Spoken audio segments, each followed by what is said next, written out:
Welcome back, everyone. Oz here, and today I've got some r/Neighbors from Hell for you all. As per usual, I'll be reading the post, giving you my opinions, and I hope you do the same down in the comments below. And without further ado, let's jump right into it. Tricko Myko. Neighbor from Hell lost his parking spaces, got evicted, and picked up criminal charges. I bought a property with a weird layout a few years ago. The previous owner owned 2 neighboring properties, sold one to me, and kept the other as a rental property. As part of the deal, they set up an easement to use one of the driveways on my property to access theirs. But there was another driveway on the other side of the property that led to the rear of their house, with some parking spaces on their side.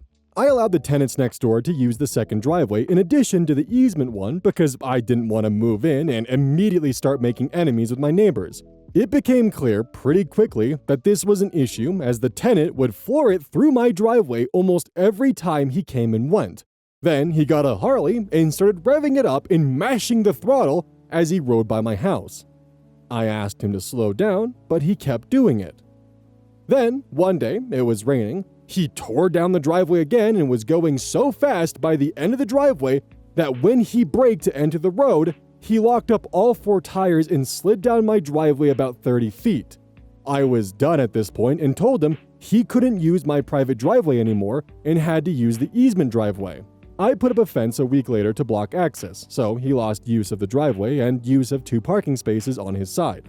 Then, he started harassing me every time he saw me, threatening to beat me up, threatening to drive into planters I put up around my property. He screamed at me to take my security cameras down.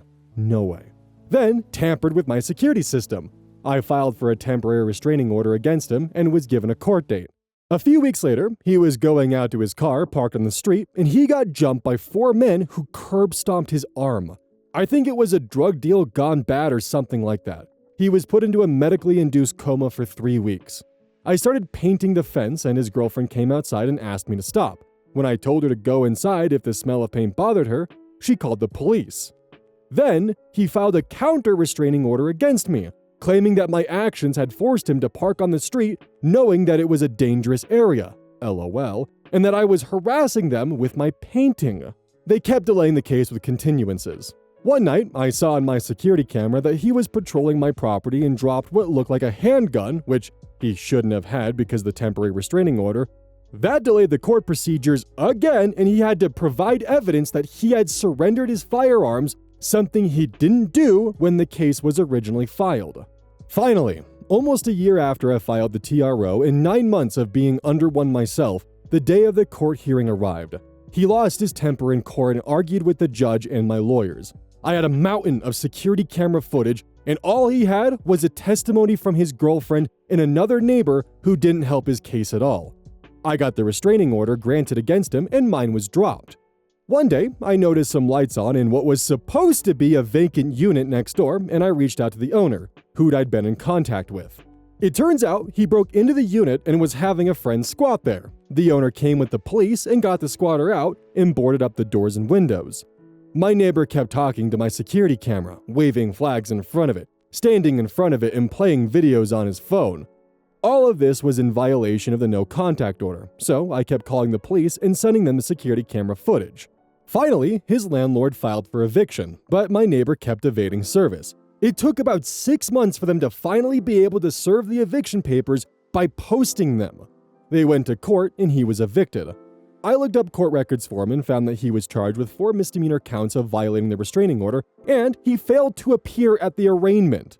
So to summarize, instead of just slowing down and driving like a normal person, my neighbor lost the use of the driveway, lost his parking spots, lost full use of one of his arms, lost his house, and picked up a restraining order, 4 criminal charges, and now a failure to appear.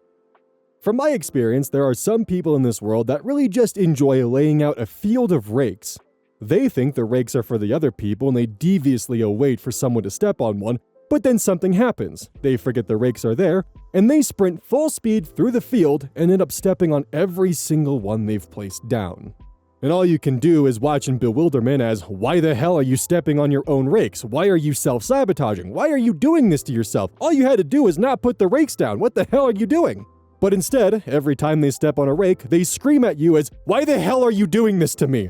I guarantee that these kind of people, despite the fact that they laid the field of rakes, they blame others for placing them there. because they just refuse to take any form of accountability. So it's your fault the rakes are there, despite them buying them, despite them spending the afternoon placing them, and despite them waiting for someone else to step on them and eventually just accidentally doing it themselves. We've all met and dealt with people who are like this. And LP just happened to have one as a neighbor who stepped on enough of his own rakes that got him a few criminal charges and an eviction notice. Very fun. Also, him putting a firearm on your property, that is some spooky ass shit, and thank God you got that on camera, because who knows what kind of bullshit he was going to try to pull. Sad reputation 8339. I held neighbors hostage with a sword. One of my neighbors is elderly and has a brain tumor. She's not the bad neighbor. I helped her get her bills on autopay, mowed her lawn, applied for a loan, fixed some things, drove her to the hospital, etc. I was happy to help her out and check on her and chat with her. She had changed her will from leaving her house to her church instead of her family. When they found out, her church swooped in and drove her to the bank to immediately take me off of her account. They got me taken off of all the bills. They said nothing to me. It was a bit abrupt and shocking, but kind of a relief because I know they have staff that can better manage it all than I could. It was a bit overwhelming, as I am autistic. And it was a relief that she was getting more resources and more attention from the church that she loves, including starting to have Bible study at her house weekly. They drilled into her that she should not trust me. So, when the lady overdosed on pain medication shortly after, she hallucinated that I held her hostage in her house with a sword. My parents also live in the neighborhood and they were accused of stealing her water. There were people in her inaccessible attic playing a loud TV, which she doesn't even own because she spends her whole day reading the Bible instead, etc. The police were out 6 times that night and didn't even knock on my door because it was clearly a mental breakdown. She was hospitalized for a month, but is back home now. A member couple, big in the church, that lives down the road, started telling neighbors what this lady was saying in the hospital, and that they didn't know if I did it or not. Seriously, they started spreading the rumor that there was something wrong with me, and that they suspected I did it. I stopped over to talk to them after hearing it from multiple neighbors, teary-eyed and barely holding it together because I was so hurt that anybody could believe this. They coldly told me to stay away from her because she is terrified of me. Then, they had the church immediately call me and tell me to stop talking to the neighbors about the woman's business. It hurts, but I've very carefully done that. They've since started a non-stop vendetta against me over the past 6 months. I generally don't respond because I know that husband has alcohol problems and I'm sensitive to that. The latest? Yesterday, they posted on a local Facebook crime page under a report of an arrested pedo to watch out for me and my husband because I lure neighborhood kids into my house with computer games and Halloween overload. I decorate the yards of neighbors that want it and do many houses in the neighborhood.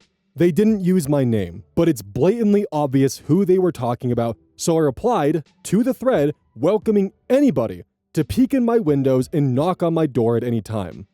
I'm exhausted. The guy with the alcohol problem is an ex-cop, so he feels he's untouchable. I've always lived in a very rural areas before retiring here, so I'm just confused and overwhelmed by this. People suck. I feel like I need to get back to being a hermit, but I get joy of allowing neighborhood kids to treat me like grandma and to spoil them. Looking for any opinions or advice on how to handle this. So at this point, unfortunately, not much you can do about your elderly neighbor. They're probably just going to take advantage of her, and unfortunately, you can't do anything about it because she firmly believes you threatened her with a sword. So that boat sailed, unfortunately. What you can do to protect yourself, however, and I'm not one to recommend this, but sometimes you just need to. If this continues and reaches a breaking point, get a lawyer. Have them draft up a cease and desist. Have them send it to anyone and everyone who has caused you any form of problem. This does include the church. Cease and desists are somewhat expensive, but not as expensive as a court case. It should be enough to spook the shit out of them, and within that cease and desist, make some basic demands like for them to delete the Facebook post and to stop defaming you. Have proper documentation included within the cease and desist that could be anything from records, accounts, testimonials from neighbors, or evidence of them defaming you. Make sure it is rock solid and don't just half-ass a cease and desist because then they won't take it seriously. Trust me, I've seen it happen. They're accusing you of being a pedophile. Don't take that sitting down. Now, where I turn for the audience's advice is, what could OP do about their neighbor? Because in my eyes, this ship has sailed and there's not much they can do. But perhaps I'm overlooking something, or I'm unaware of an avenue that OP can take to help aid their elderly neighbor who's very clearly, by the way, being taken advantage of. Any advice or ideas that you can have, please feel free to share them. Because for me, all I can do is give advice on how they can protect themselves in a situation like this. Additional tone 2995. Living next to the worst neighbor ever, but he's also kind of hilariously dumb. Honestly, I wouldn't wish this neighbor on anyone. We've dealt with 5 years of harassment, threats to kill, bricks through our windows, smashed garden furniture, him following my dad to work, constantly trying to start drama, you name it. It escalated to a violent attack on my dad because of course it did. And thankfully, now the CPS is investigating. And fingers crossed he finally gets a nice long prison sentence to finally give the whole street a break. We've also got a 12-month injunction in place now, so he legally can't come near us, contact us, or damage anything. But this man just can't help himself. We're just a normal, chill family. Indoorsy, cat people, mind our business. We get on fine with the neighbors on the other side, but this guy thinks he's living in some kind of Shakespearean drama where we are the evil overlords poisoning the land with cats and fences. After the injunction was granted, he decided the best next move was to send this beautifully unhinged email to our landlord. I've removed names and addresses, but kept the glorious spelling and grammar for your enjoyment. Oh boy, here we go. To Redacted, the owners of Redacted. I hope this email sees you well. There have been ongoing disputes with your tenants, Redacted, and their children. Police have been informed on a numerous amount of occasions. All police logs are documented with the council and courts. I've been instructed to contact you by the courts. These are fully supported documented reports. This behavior is of a nuisance nature, banging doors, throwing rubbish, which is bringing rats and peasants. Peasants? Animal feces being smeared on walls. It is of abusing nature. It is becoming a hazard for human living conditions. Overgrown garden and no gutter repairs. You have been informed on 3 occasions to fix these issues since 2020, as they are damaging, redacted, property, but you sadly ignored. As a landlord, you are responsible. If you are supporting these actions, it is a criminal offense, and you are liable for prosecution. The tenants... There's like no fucking periods in this. The tenants, redacted, have numerous cats that scratch walls and are not litter trained. You have been clearly instructed about the camera and lights facing redacted, but sadly failed on 3 occasions to take any sort of action. Walls and fences have been paid for by redacted for privacy not to be invaded. The fence that has already been put up is of abnormal nature. As there is already a wall in place, it is of provoked nature. You, redacted, and joint owner, redacted, are liable to what your tenants are doing with your property when mentioned. Redacted will be taking legal action through courts and other means necessary. If this is not dealt with within the appropriate manner, 28 days to reply instructed by the redacted court. Thanks, owner of redacted. I'm sorry, but rats and peasants? Not pheasants, peasants. We've apparently invented medieval biological warfare now. He also claims our indoor litter-trained cats are smearing poop on walls, which is just like, okay, if they are, I want to see that technique because that's talent. The man writes like a chatbot glitching during a nervous breakdown. He ends every sentence with a comma. He thinks a slightly taller fence is a hate crime. It's been terrifying at times, but it's also getting so ridiculous that it's almost impressive. Like, how do you keep being violent, offensive, and illiterate all at once? Shout out to anyone else dealing with neighbors from hell. It's draining, but at least we can laugh at the absolute nonsense sometimes. Like, unless this guy has, like, evidence of what he's claiming for, which I doubt it in this case, it's not really gonna go far. I can only imagine that after this, the landlord's just gonna show up, check on things, just make sure everything's fine within the 28-day period, and, tell the guy to fuck off. Also, wouldn't this technically be in violation of the injunction? I also really do hope that OP has evidence of this neighbor causing the kind of damage they did, as well as, you know, the harassment and threats, because that will definitely go a long ways compared to a random email that includes a grand total of 2 periods, with a bunch of random statements that may or may not have any evidence attached to it. For OP's sake, I really do hope that none of these actually hold any water. I think my biggest fear for OP is that despite this person clearly being, well, unwell, that they have a documented, well, I don't even know if you could call this a paper trail, but Still, it could perhaps act as one? I don't know. I just worry for OP that someone like this might be able to get some kind of leg up on them and just make their life even further hell. Certainly hoping this is not the case, though. And OP definitely needs to keep their own paper trail and collect as much evidence as they possibly can, just in case this ends up in the courts, because, oh boy, this feels like an incoming mess. Overall Scientist 956. Neighbor stealing water and costing me a fortune. Yes, really. So I do a lot of travel work and leave my home frequently for weeks, sometimes months at a time. Last month, I got a notice from my water company of an outstanding bill of $311. They call me and say, "We believe you've sprung a leak. You've used 33,000 gallons of water in the last several weeks," while I was out of state. I have my girlfriend go to my place to make sure there's no sink, faucet, toilet, etc. running. She does find that the plug on the dishwasher's toilet was caught in seeping a little water though. So in my naive mind, I'm thinking, well, maybe that's it. I don't know how that would be 33,000 gallons, but I chalk it up to likely being something I did, because I don't ever jump to suspecting foul play. Well, I just got another notice, this time for $486.11. I immediately call the water company and ask them if someone could come out and check my meter for the record. They have a rep in the area who gladly comes over and looks and informs me that, in fact, my water is not currently running. The pressure is perfectly fine, and that there is no possibility there's a leak.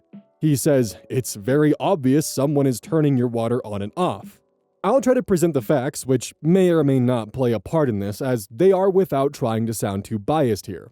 We both had our homes finished and closed within the same period of time, give or take a week. My water use in the 2.5 years I've been in my home has totaled, as of Friday, 136,000 gallons.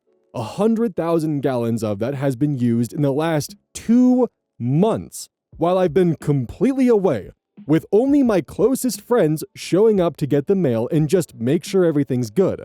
My lawn has been dead for the last 2 years, because the cost of upkeep in my neighborhood is pretty high. I have a landscaper now, to trim and pull the weeds, but he does not use the water whatsoever. My neighbor's lawn looks like a golf course. It is incredibly green, well watered and tended to. He is usually out watering at least once a day. They checked his meter, and apparently he's at 166,000 gallons of water use in the entire time he's lived next to me. Only 30k gallons more than where I'm standing at, with a completely dead lawn. I told the water company everything I'm suspecting, and they said they couldn't share much, but the rep on the phone did tell me that his water use was very low these past couple of months. She was almost speechless when she spoke to the technician who went to my house, because he basically backed up my assumptions and asked, "Hey, are you sure I'm at the right address? Because this guy's lawn is like a desert, but the neighbor's house looks insane." The water company said they understand that I'm clearly not using all of this water, but I'm still responsible to pay for it.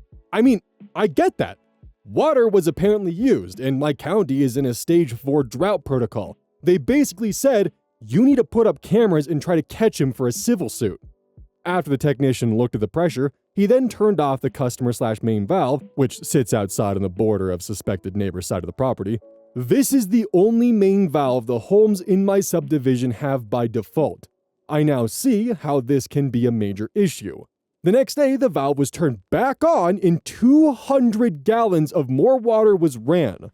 I called the water company immediately again, and they said the only thing that can be done is to either terminate the service or try to catch him/file a police report. Around the beginning of the first outrageous billing cycle, my landscaper texts me and asks, "Is your neighbor racist?" Because he's allegedly been harassing him. The issue is that my last landscaper also said that and then abruptly quit, leaving me shit out of luck while I was also previously away for the holidays. Maybe this is irrelevant, but it does show how he is about his lawn and property line. I respectfully told my neighbor that he needs to stop because it's causing me stress while I'm trying to work. He got incredibly defensive and basically said, "I can do whatever I want from my porch. He's blowing grass on my side of the lawn and I'm sick of it." Whoop-de-doo. This was on March 6th, so I'm wondering if there will be a significant correlation around then. At the end of February, he started pulling up a fence barrier right next to my faucet line. This was about a week before confronting him about my landscaper and around the time of when the excessive use started. The water company is issuing me a detailed 90-day report, which will show which days there was water use, what time of the day, and how much was being ran. The unfortunate part is that it takes 2 weeks, 10 business days, to get this report back. I technically can't rule out my other neighbor, except his lawn has also pretty much always been dead. He's also a renter and has hardly ever been using water outside whatsoever in the entire time he's been here. He's also a Fed, and I really doubt he'd risk his entire career to steal water from me. I have zero idea what he'd be using it for because it's clearly not going into his lawn. I don't have side cameras installed in the house, since he's the kind of neighbor who's always watching and looking out. I've had my friends install some blink cameras while I was at work, however, they aren't really picking up a lot of activity without being more visible. He's a disgruntled retired vet with some definitely anger issues. He's the kind of dude who thinks that the public parking in front of his house is exclusively his, and he'll start an actual fight with neighbors over it. However, he's literally parked in a neighbor's driveway and was flabbergasted when the neighbor showed up in the middle of the night and told him to get the fuck out. He actually had the wherewithal to come to me and say, "The nerve of some people," after telling me what he did. He'd absolutely try to get anyone towed or vandalized. Who did it to him though? 100%. He's also definitely threatened to poison the neighbor's dogs because of their excessive barking throughout the day. Before I left to go for the holidays, he and his wife both said, "We're going to stop using our sprinkler system because it's killing us on our water bill. This company is way too damn expensive." My foam faucet covers are currently on. I wonder if he noticed that they were still on once it started getting hot again a couple months back and took it as a sign that I'm not paying attention. I mean, he wasn't wrong, to a good degree. One of my neighbors told me he waters his lawn 3 times a week, and he has a family of 5 with a daughter who takes 50-minute showers, and his bill was only $150. My ex-girlfriend also lives just a block over, and she says she only waters the grass 3 times a day, and her highest bill ever was $190, which is higher than mine ever has, roughly $110 a month. Our separation was mutual and healthy. I feel like I need to clarify that she would never ever do anything like that to anyone, let alone me, LOL. I have a lawyer currently building a potential case with all of the facts presented at this time. I guess I'm wondering if there's any advice or ideas to help catch him in the act. So far, I haven't seen him on the cameras, but the one neighbor I really trust has said he's been out really late and early in the AM, so I feel like the water report will correlate with that. Does anyone have a security camera recommendation? I'm thinking I'll need to get a system that records 24/7 to try to line up the water company's report. Something preferably discreet that he won't be able to see, but there's a few spots that I could mount a fair-sized camera that he shouldn't be able to catch. Any extra advice besides just shutting off the water service and putting locks on the spouts? I really want to catch this guy red-handed because he's going to have cost me well over $1,000 by the end of this month. I'm slightly concerned he may have access to my water system because he works in construction and is pretty savvy in that regard. But right now, I feel like he's likely plugging his backyard sprinkler system into my line and just letting it go a couple times a week. I guess we'll see. I think being able to discreetly put a solid camera system and then just wait a bit more to see what happens is the move at the moment. It's really a bummer because I've been a very considerate neighbor. I like to play the drums, and anytime he's told me it's bothering him, I've stopped it immediately, even when it was while recording tracks for a local band. I'm starting to now see who he really is the more I learn about him through other people. Okay, this ended up very finger-pointy, which isn't what I wanted, but it's like the technician said, there's no way you have any sort of leak. Your water's intentionally being used and is going somewhere. And if it was your yard, you'd have green patches somewhere around it. You've got golf course quality turf just a couple feet over. I'm also kind of a small YouTuber, 25k subs. If I catch him and can make a real case on this, I'm gonna make a video about it and put up a huge sign in my front yard that says something like, "Thief lives here," pointing. "Ask me how my grass is so green." If anyone comes up with anything good, I'd gladly credit them in it as well. I really don't want to be at odds with my neighbor, but I cannot stand a thief. I've worked way too hard for what I have to be just taken from me. And he's definitely the type of boomer who thinks he's entitled to other people's amenities if it won't kill them. Note, I do have spigot locks, but I feel like that's a one-time sort of thing. If he goes to tap it and it's not on camera, he's gonna know I'm onto him, which would be the worst case scenario at this point. Update.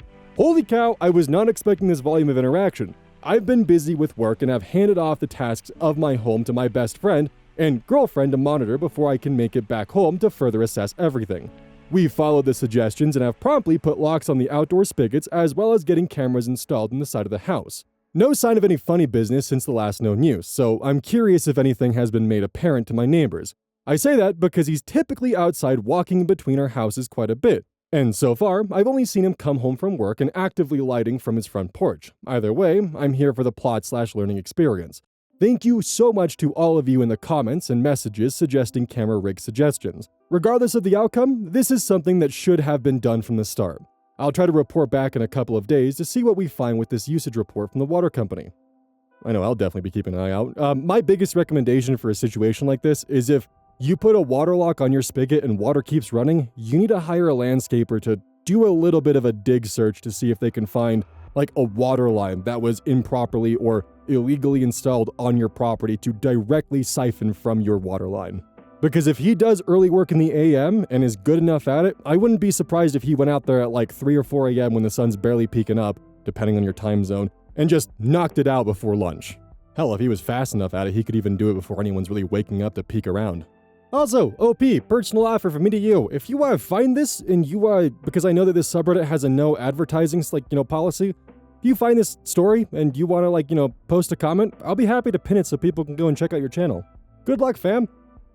Don't forget, this is brought to you by GamerSupps. Use code ODDS at checkout. It's basically a caffeine powder that you put in your water, and I actually really like it. I use this on a daily basis. Don't forget that every purchase you make using code ODDS directly supports the channel. And if you want a personal recommendation from me, I would either recommend the Soda Pressing Pear or Dragon Fruit Punch. Those two are currently my favorite flavors. And as a note, once we sell a certain amount of stuff, I get my own flavor and my own cup, and you all know I'm gonna choose some degenerate shit that's gonna make their PR team squirm. My goal is to make them regret partnering with me. So please, use code ODDS at checkout to make my dream come true of making a PR team squirm.